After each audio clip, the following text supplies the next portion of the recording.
I remember the sensation of drowning in amber, that sluggish thickness pulling at thoughts that had once moved swift as lightning through neural pathways, now encased in metal and preservation fluids. Time had no meaning in the dark, or perhaps it had too much meaning, each microsecond stretching into subjective eternities while the sarcophagus systems measured out centuries in heartbeat increments.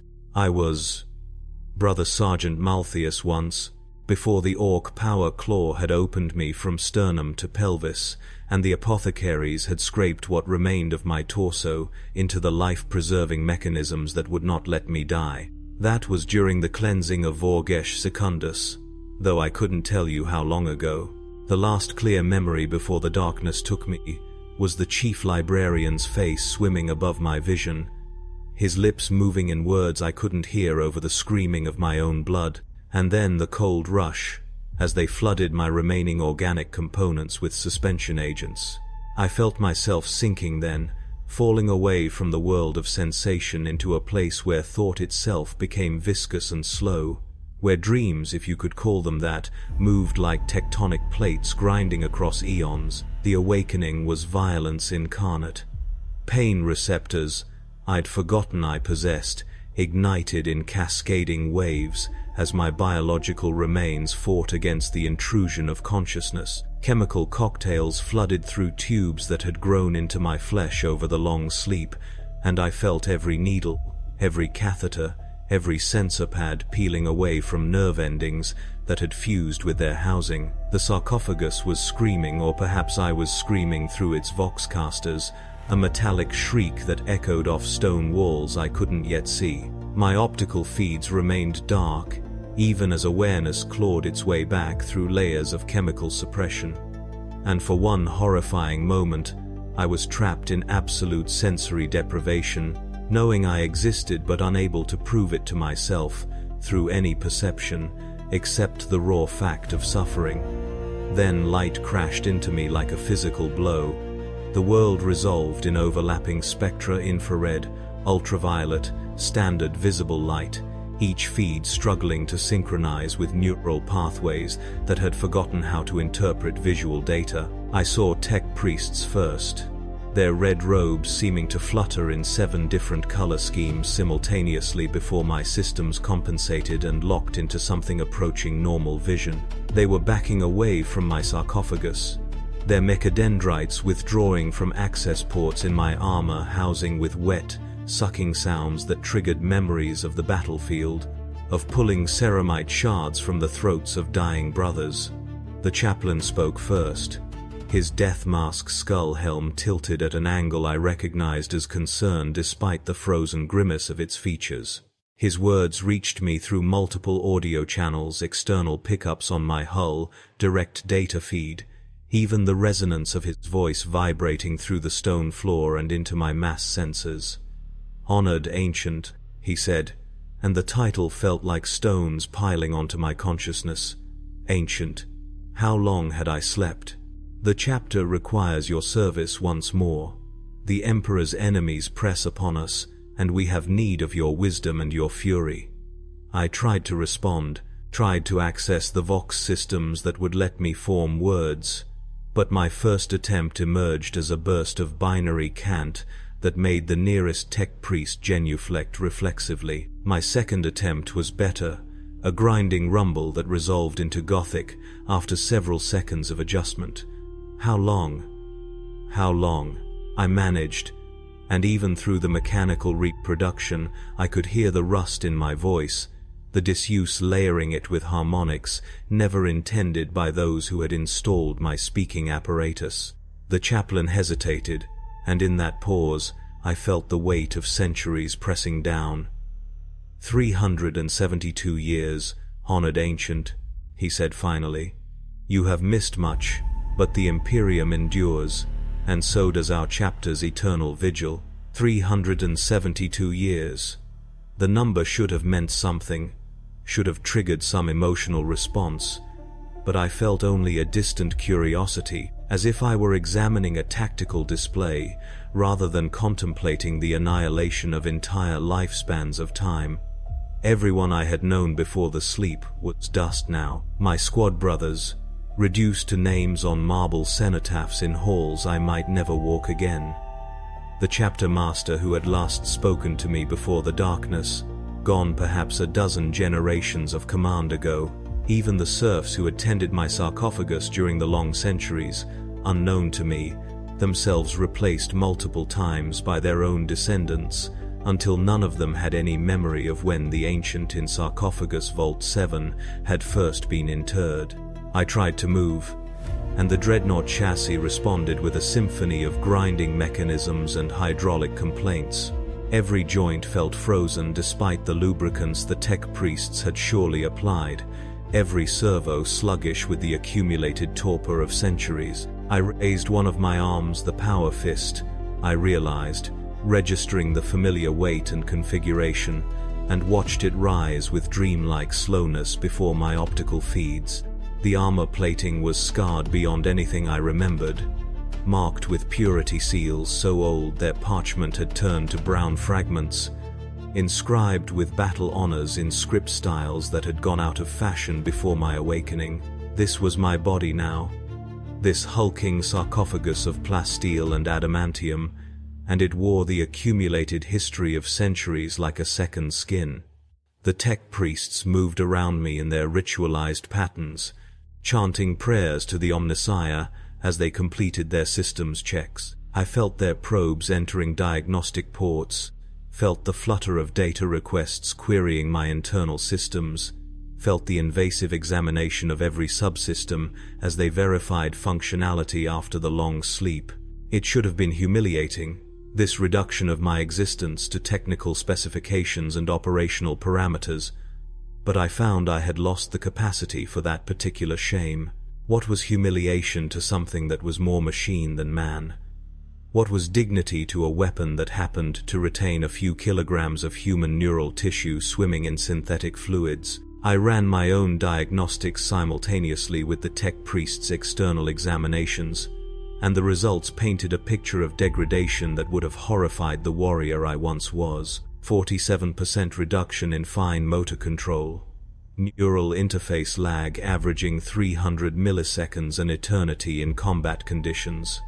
Chronic hydraulic seepage in the left leg assembly. Sensor ghosts blooming across my visual feeds, where dead pixels had accumulated like cataracts over the centuries. I was a ruin piloted by ruins, a weapons platform held together by ritual and stubborn refusal to acknowledge obsolescence. The chaplain was speaking again, outlining the tactical situation that required my awakening.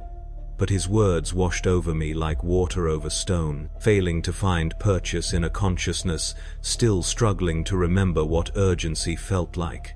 Something about a space hulk, gene stealers perhaps, or some other Xenos filth that had made its home in the drifting corpse of an Imperial vessel. The kind of tight corridor fighting where a Dreadnought's firepower and armor would be invaluable, assuming the passages were wide enough to accommodate my bulk. I should have cared. Some part of me remembered caring, remembered the fierce joy of battle, the righteous fury of bringing the Emperor's judgment to his enemies. But that part felt distant now, separated from my current awareness by 372 years of dreamless dark. Instead, I felt only a weary acceptance, the recognition that I was being wound up like some ancient clockwork toy and pointed toward the enemy because that was what I was for now. Not a warrior making choices, but a weapons system being deployed. The distinction should have mattered more than it did. They walked me through reactivation protocols in one of the fortress monastery's training chambers, a cavernous space carved from living rock and reinforced with buttresses that bore the weight of kilometers of stone above. Other battle brothers had gathered to watch, their power armor marking them as tactical marines, devastators, assault specialists, the living warriors who still possessed the flexibility of flesh and will. They regarded me with reverence tinged with something else, something I struggled to identify until I realized it was relief. Relief that they were not me, not yet, that their bodies remained their own, that death for them would still mean rest, rather than this mechanized semi-existence, where sleep itself became merely a longer interval between redeployments. I moved through the exercises with mechanical precision, relearning how to translate intent into action through layers of interface systems and servo control. Walk forward, turn, raise arms, fire into the ablative target blocks that tech servitors positioned at measured distances.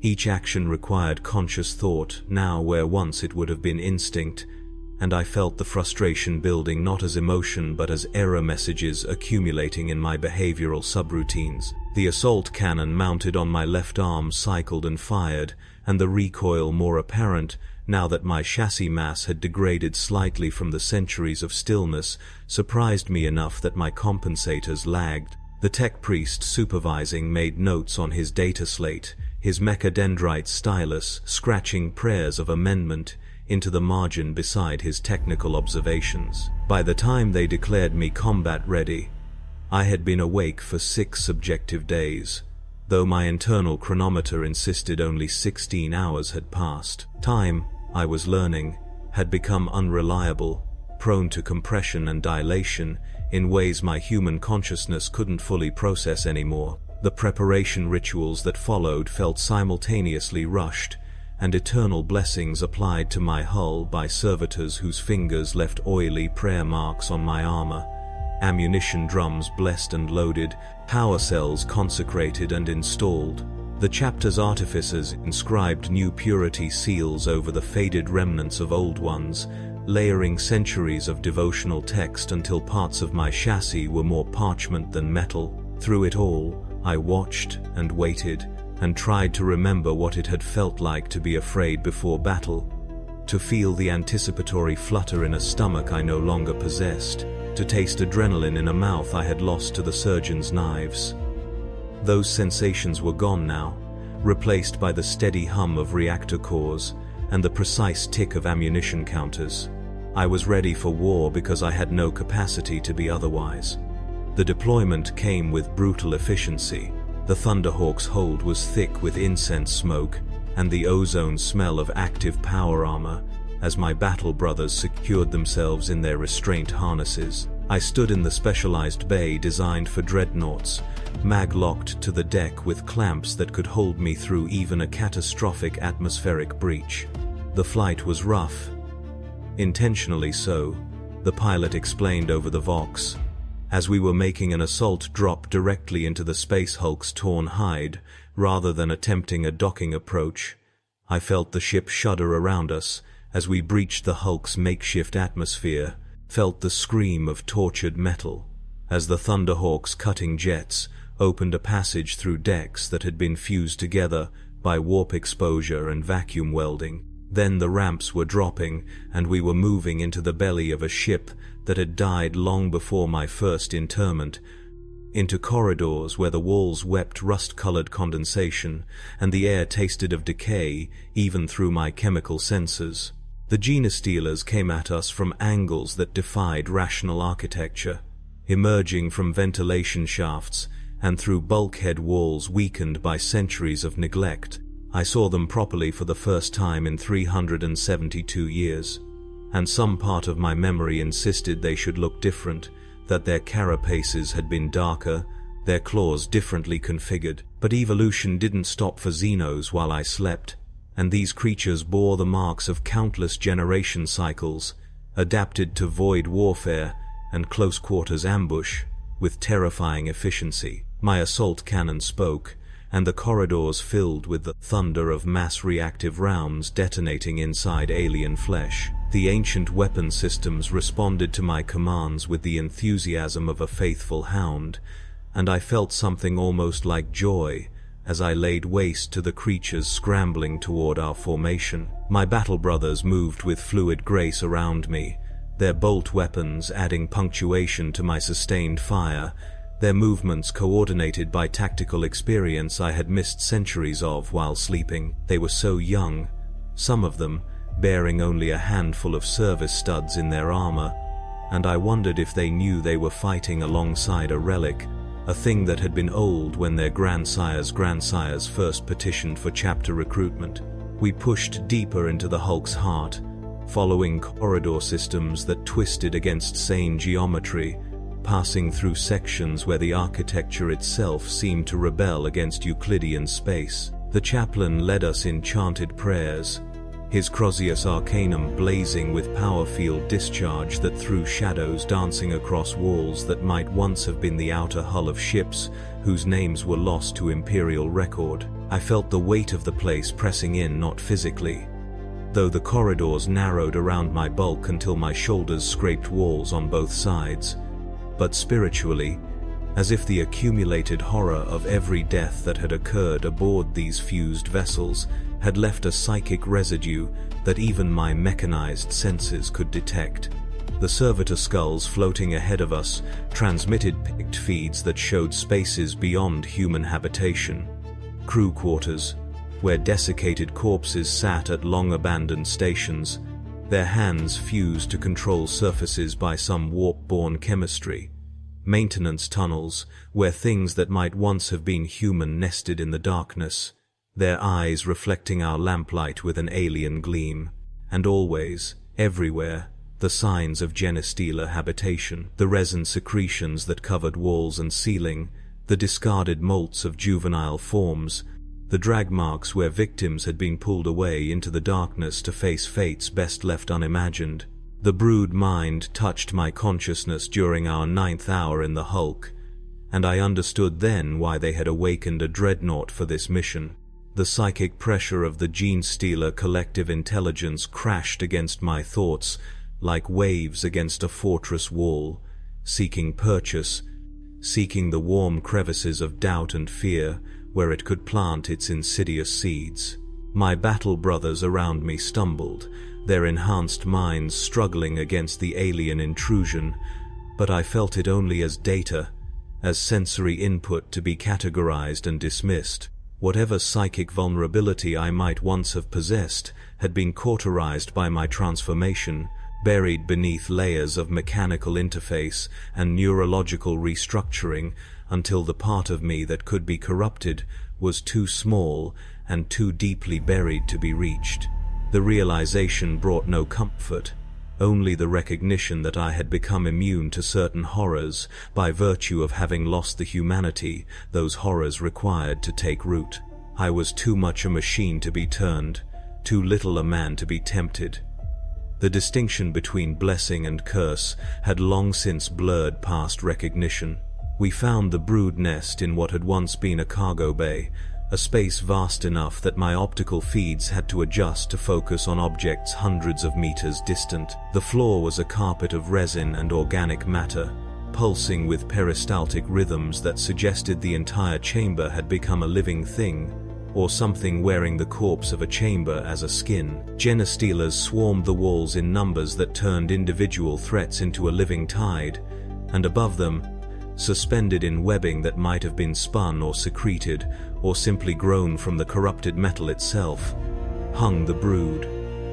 Lord, a specimen of such size and evident age that I knew immediately we were facing a patriarch, a creature that had seeded this infestation perhaps centuries before, when the hulk had first begun accumulating its component vessels.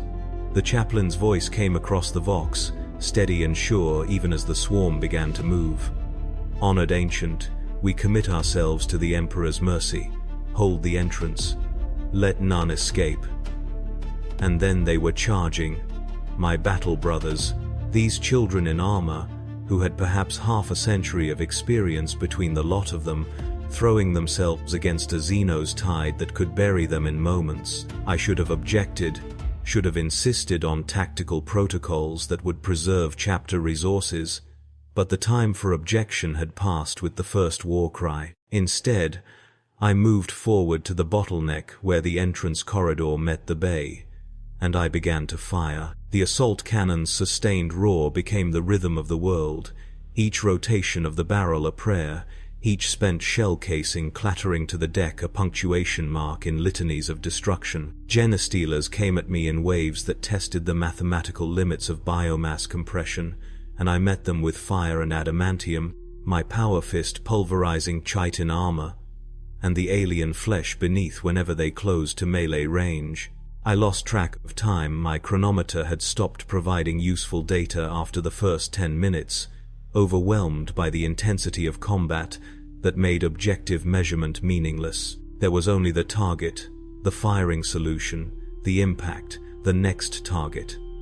My cooling system screamed as heat from sustained firing threatened to overwhelm the mechanisms designed to radiate it. Hydraulic fluid began to leak from compromised seals in my right knee joint, staining the resin floor beneath me with droplets of sacred oil that mixed with Xenos ichor in patterns that would have been heretical had anyone the luxury of noticing. Warning indicators bloomed across my consciousness like flowers of alarm: ammunition level critical, power cell degradation accelerating, structural integrity compromised in 6 locations, 7, 8. None of it mattered. The battle brothers behind me were still fighting, still living, and as long as they drew breath, I would hold this position because that was what I had been made for, what I had been transformed into through surgeries that had stolen my future and gifted me this eternal present of violence. The Patriarch came for me in the battle's final phase, descending from its webbed throne with speed that my degraded targeting systems struggled to track. It was massive, easily 3 times my height if it straightened from its aggressive crouch, its carapace marked with scars that suggested centuries of combat and survival, 4 arms ending in claws that could shear through ceramite, a head crowned with sensory organs that tracked me with intelligence I could feel even through the broodmind's psychic pressure. We met in the center of the entrance, and the impact of its charge drove me backward, 6 meters, my mag-locked feet tearing furrows in the deck, plating. Its claws found seams in my armor, prying at access panels and probing for the vulnerable sarcophagus at my core. And I felt for the first time in hours something approaching fear, not for myself, not really, but for the failure I would represent if this creature breached my housing and exposed the withered remnant of humanity at my center. I brought the power fist around in an arc that should have crushed its skull, but it was faster than my degraded systems could compensate for, twisting aside so that my blow caught only a glancing strike against its shoulder. The impact still shattered chitin and pulped the muscle beneath, but it wasn't enough. Nothing was ever enough against enemies like this. The chaplain's Crozius took the Patriarch in the side, the power field cutting through its armor like the Emperor's own judgment made manifest. The creature screamed a sound that registered across multiple frequencies simultaneously, natural vocalization and psychic broadcast, merging into a death cry that made my audio receptors momentarily fail. It twisted away from me, seeking its new attacker, and that moment of divided attention was all I needed. My assault cannon cycled one final time, its barrel glowing cherry red from sustained firing, and I placed a burst directly into the Patriarch's exposed flank at point-blank range. Mass reactive rounds designed to penetrate and detonated inside its thoracic cavity, and the creature came apart in stages, first the internal structure failing, then the carapace fracturing, finally the whole massive body collapsing in on itself, like a building whose support beams had been cut. The broodmind's pressure vanished instantly, and the remaining gene-stealers fell into disarray, their coordinated assault dissolving into individual panic as they lost the psychic guidance that had made them truly dangerous. We killed them methodically then, hunting through the bay and the corridors beyond, purging every corner where a juvenile form might hide, burning every egg clutch and resin nest, until nothing remained but scorched metal and the stink of alien biology reduced to its constituent molecules. The return to the fortress monastery was supposed to feel like victory, but I experienced it only as transition, as movement from one operational state to another. My battle brothers celebrated in the ways warriors do, their voices raised in songs of triumph, their armor soon to be stripped away so they could feel the simple pleasure of unarmored movement, of food and drink, and whatever other sensory experiences they used to mark the boundary between war and peace. I had none of that. The tech priests attended me in the Dreadnought bays, their prayers of maintenance and repair filling the air with liturgies that had changed little in the 10,000 years since the Imperium's founding. They worked through the night by chronometer time, though night meant nothing in the fortress monastery's deeper levels, replacing damaged components, re-sanctifying systems that had been compromised, updating the purity seals to reflect this latest victory. I watched them work through my optical feeds, unable to look away even had I wanted to, trapped in awareness even as they peeled back armor plates to access the mechanisms beneath. This was my existence now, I understood. Not the brief violence of battle, but these long hours of maintenance and repair, of being treated not as a warrior, but as a weapon system that happened to require more complex care than a standard bolt rifle. The indignity of it would have crushed the man I had been, but that man was so far in my past he might as well have been a different person entirely, someone I had heard stories about but never actually met. The chaplain visited me on the third day of repairs, his presence announced by the tech priest's respectful withdrawal to minimum safe distance. He stood before my sarcophagus, his death mask removed so I could see the scarred face beneath, and for a long moment he simply looked at me with eyes that held depths of experience I could only estimate. "You fought with distinction, honored ancient," he said finally, his voice softer than the parade ground bellow he used in combat. "The battle brothers you protected all survived. 7 warriors preserved by your sacrifice. The chapter honors your service." Sacrifice. The word echoed through my systems, bouncing between wetware and hardware, until I couldn't tell if I was processing it as language or as some deeper concept my remaining organic components recognized. Had it been sacrifice? To do the only thing I was capable of doing, to fulfill the function for which I had been rebuilt?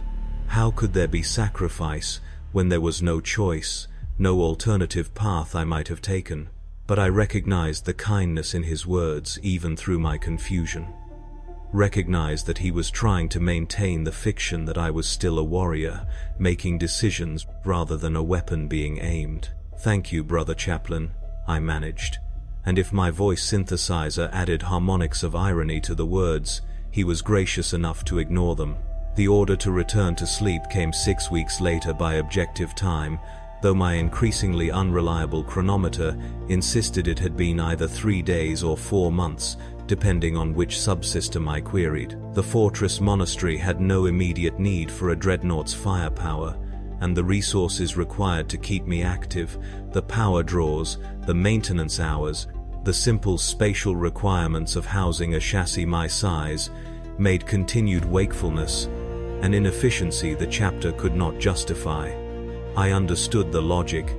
I even agreed with it, insofar as agreement meant anything from something that was more strategic asset than independent agent. But understanding and acceptance didn't stop the dread that built as the tech priests prepared my sarcophagus for another period of suspension, didn't prevent the growing terror at the prospect of sinking back into that amber darkness where time lost, meaning, and self became questionable. How long would it be this time? Another 300 years? 500? A millennium? Would I wake to find the chapter itself gone, the fortress monastery occupied by successor organizations who had inherited me like some curious relic whose purpose had been forgotten? Would I wake at all? Or would some malfunction during the long sleep finally do what battle could not, and release me into the Emperor's judgment I had been denied for so long? They gave me no choice in the matter. That would have been absurd, to consult a weapons system about its storage requirements. The sedation chemicals flooded my organic remains with the same clinical efficiency they had employed at my first interment centuries ago, when I had still been naive enough to think sleep would mean rest. I felt my thoughts slowing despite my efforts to maintain coherence, felt the layers of consciousness shutting down in programmed sequence as the suspension systems took control of my biological functions. My last clear thought before the darkness rose up to claim me was a question I lacked the remaining neurological function to properly formulate. How many times could a soul be fractured and reassembled before it stopped being a soul and became merely a pattern of electrical impulses that believed itself sentient? How many centuries of this half-death could something endure before the distinction between existence and oblivion became meaningless? The tech priests were chanting their prayers of preservation as I sank away, their voices distorting into elongated syllables that stretched across subjective eternities. I tried to speak, to ask them to remember that there was still something human at the core of this machine, but my vocal systems had already been shut down for preservation. The last thing I registered was the sensation of my own heartbeat slowing, pulled down by chemicals and will into rhythms that would carry me across years like a ship crawling across an ocean too vast to comprehend. Then the dark took me, and time became negotiable once more. I don't know if I dreamed during that second sleep. The memories, if that's what they are, refuse to resolve into anything coherent enough to be called dreams or experiences. Instead, there are only impressions. The weight of centuries pressing down like ocean depth, the occasional flicker of partial awareness as some automatic system cycled through its maintenance routines and momentarily stimulated my neural tissue, the endless gray expanse of a consciousness that existed without input or output, thinking thoughts that went nowhere because there was nowhere for them to go. Perhaps this is what the dead experience in the Emperor's domain, this timeless twilight, where the self persists only as a habit of organization too stubborn to dissipate entirely. Perhaps this is the reward promised to the faithful, not the golden halls of myth, but this quiet persistence, this refusal to entirely cease that constitutes a form of immortality, devoid of anything that might make immortality desirable. If I could have wept in that state, I might have.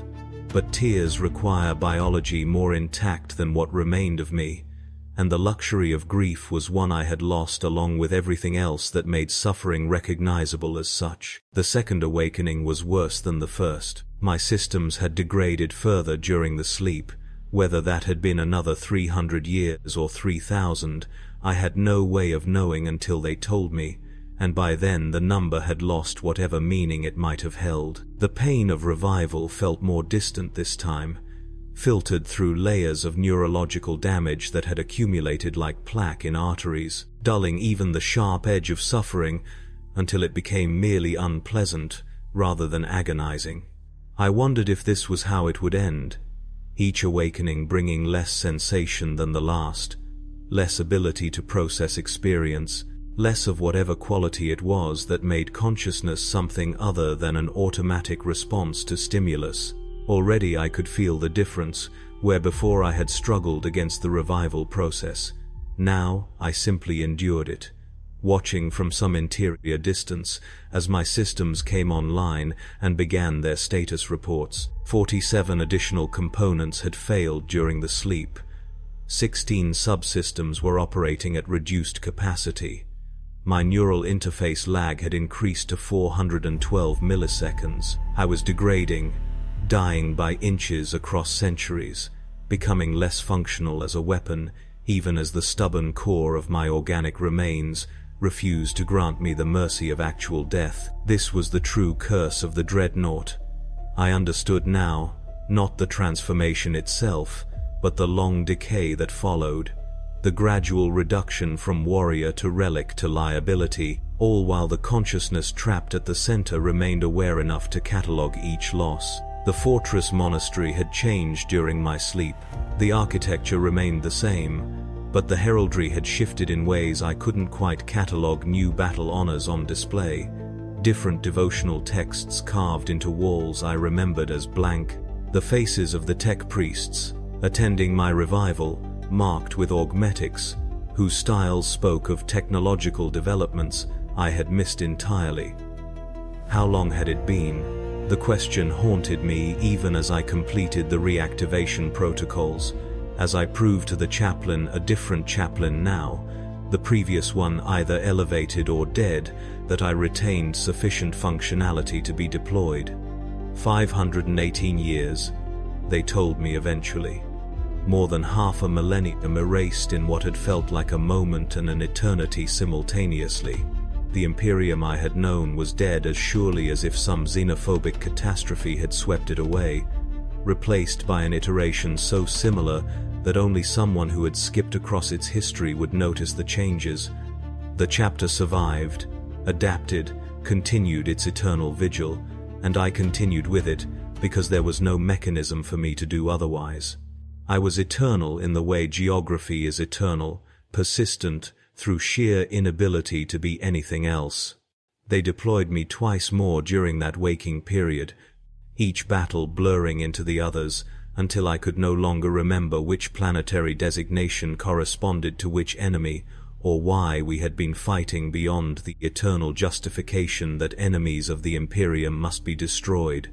My performance degraded noticeably, my reaction time slipping past acceptable parameters, my targeting systems requiring conscious compensation for errors that should have been automatically corrected.